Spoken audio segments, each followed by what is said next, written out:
If you have perfect willpower all day long, but you find yourself mindlessly snacking at nighttime and feeling out of control around food once your kids are in bed, then this video reveals why your evening eating has nothing to do with your discipline or willpower, and it has everything to do with your body's stress response and how to break the cycle for good. So picture this scenario and tell me that it doesn't sound all too familiar. All day long, you make great food choices. You eat balanced meals, you have even prepped your food like a boss, and you're feeling really controlled and disciplined and confident and proud of all the choices you made. But then 8 o'clock hits, the kids are in bed finally, the house is quiet, and you find yourself standing in the kitchen. You're not physically hungry, but you're starting to snack.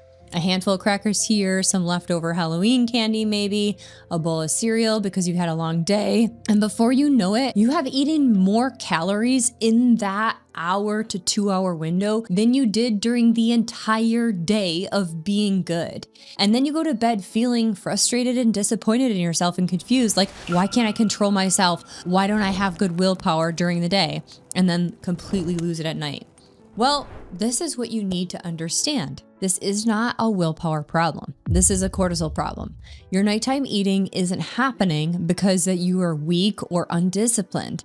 It's happening because your body's stress response system is completely dysregulated.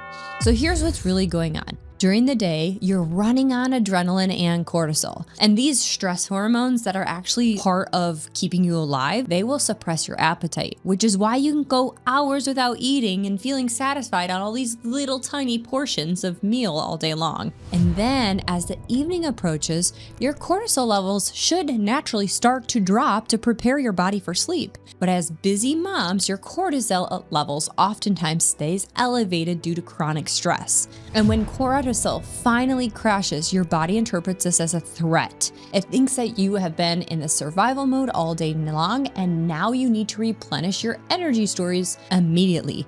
This triggers these intense cravings for quick energy. Usually it's carbs and sugar, and your body is literally trying to just protect you from what it perceives as being a potential famine. The nightmare eating at nighttime isn't just your character flaw, it's a biological response to chronic stress. And here's the kicker. The more you restrict during the day, the more intense these cravings are going to be at nighttime because your body interprets this food restriction as an additional stressor on the body, and it creates this cortisol crash, and it makes it even more dramatic. This is why willpower doesn't work for nighttime eating. You're fighting against the powerful hormone shifts that are designed to keep you alive. If this cortisol pattern is running your evenings and sabotaging your weight loss efforts, I've created a free resource, a 7-day email series, The Secret to Losing Weight, and it includes specific strategies for regulating your cortisol and stopping stress-driven eating at nighttime. And the link is in this description below. So what's causing the cortisol dysregulation in the first place? Let's break it down, the main triggers that are hijacking your stress response. So the first one is decision fatigue. As a mom, you make approximately 35,000 decisions a day. By evening, your brain is exhausted and food becomes an easing, comforting decision that requires no mental energy whatsoever. The second one is emotional suppression. So all day long, you are managing everybody else's emotions while pushing down your own. And food becomes a way to finally process or numb your feelings or get that little dopamine high from all those little sweet treats that you had to deal with all day long and not dealing with your own. The third one is depleted blood sugar. So if you underate during the day, whether that was intentional or you were just too busy, your blood sugar is unstable by evening. And the low blood sugar triggers the cortisol reliefs and the intense cravings. Another one is lack in transitions between your different roles that you're playing. So maybe just going from mom mode straight into the evening doesn't give your nervous system a chance to downshift, and your body stays in this high alert. So you're seeking comfort through food. Another one that I see is this reward-seeking behavior. So after a long day of meeting everyone else's needs and being good, you want to reward yourself with pleasure, right? Food is often associated with this immediate gratification. We feel more calm after we get a chance to eat. Then we have, of course, somebody who is trying to be the perfectionist. And if you have a history of restrictive dieting and always wanted to be the good girl or people pleasing, you have to stop blaming yourself or for lacking your willpower and start supporting your body instead. So I want to talk about what doesn't work for nighttime eating. Just trying harder. More willpower isn't going to help you with a dysregulated cortisol system. It's actually going to create more stress on your system and set up a bigger cortisol crash. Removing all the foods from your house that you could possibly snack on doesn't put you in a state of relaxation or in peace. So instead of trying to hone in on more willpower, or instead of trying to restrict more in the daytime, I actually suggest that you start to work with your body to regulate your blood sugar, to regulate your nervous system, to put your body in a state of ease so you don't worsen the crash. You don't create more stress in your body. This is key to actually break the cycle of the nighttime eating. So what you're going to do instead is stabilize your blood sugar throughout the day. Make sure that all your meals include a protein, a healthy fat, and a complex carbohydrate. This is going to help you regulate your blood sugar, and it's going to prevent you from having a cortisol spike and the evening crashes. The second one is create transition rituals. So between duties that you're doing, I'm going to use myself for example. Now I'm working. I like to take a 3 to 5 minute pause before I step into being a mother, and then another 3 to 5 minute pause before I step into relaxation. You're giving yourself a transition, deep breathing, mindfulness exercise, something to come back to the present moment. The third one, address the emotional component of eating. For all of my clients who are struggling with emotional eating, when we start to address the piece that they're missing, maybe it's loneliness, maybe they're bored, maybe they just feel overwhelmed and stressed. Once we address that there's an emotional component to what they're actually searching for, they actually break the habit completely in just realizing that this isn't a craving that needs to be healed with calories. This is a craving that needs to be healed with either a physical or an emotional need. The next thing you can do is heal the restriction mentality and give yourself the permission to eat adequately through the day. Like I mentioned before with blood sugar, front loading is another way I look at this.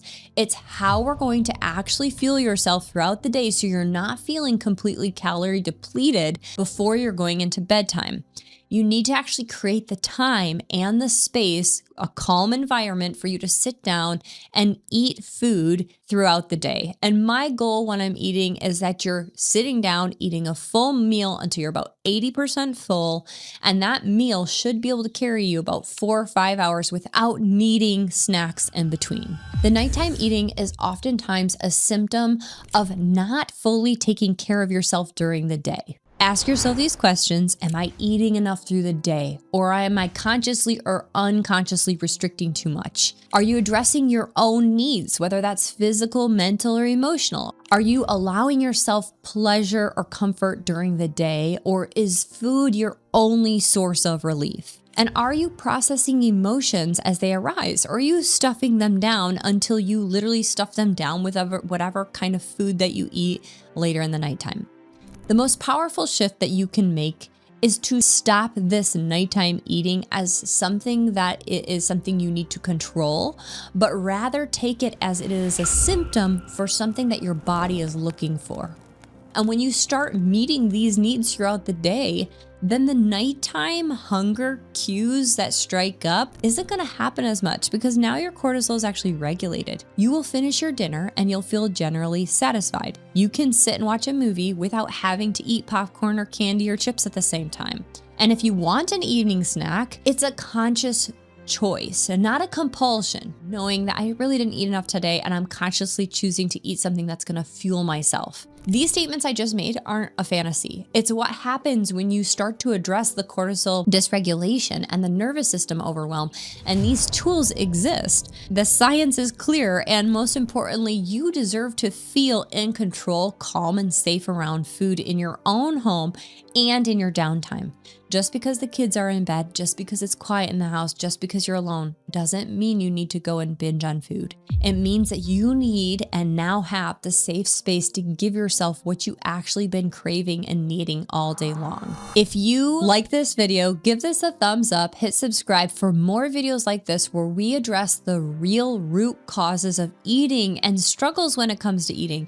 And tell me in the comments, what does a typical eating pattern look like for you? This isn't for judgment. We're actually all figuring out this piece together. Know that when you admit to something, like I am totally a nighttime snacker, and just admitting it, we actually shine light in this space to actually be able to start to heal from the bad habits that you used to do to help yourself survive. Now you're given the tools and techniques to help yourself that will actually help both your health, your mental attitude, and your relationship with food. So you can stop hating yourself, stop shaming yourself, and stop the binge cycle that's keeping you stuck. If you want more tips, be sure to jump in on that free email series, and I'll see you in the next video. Aloha.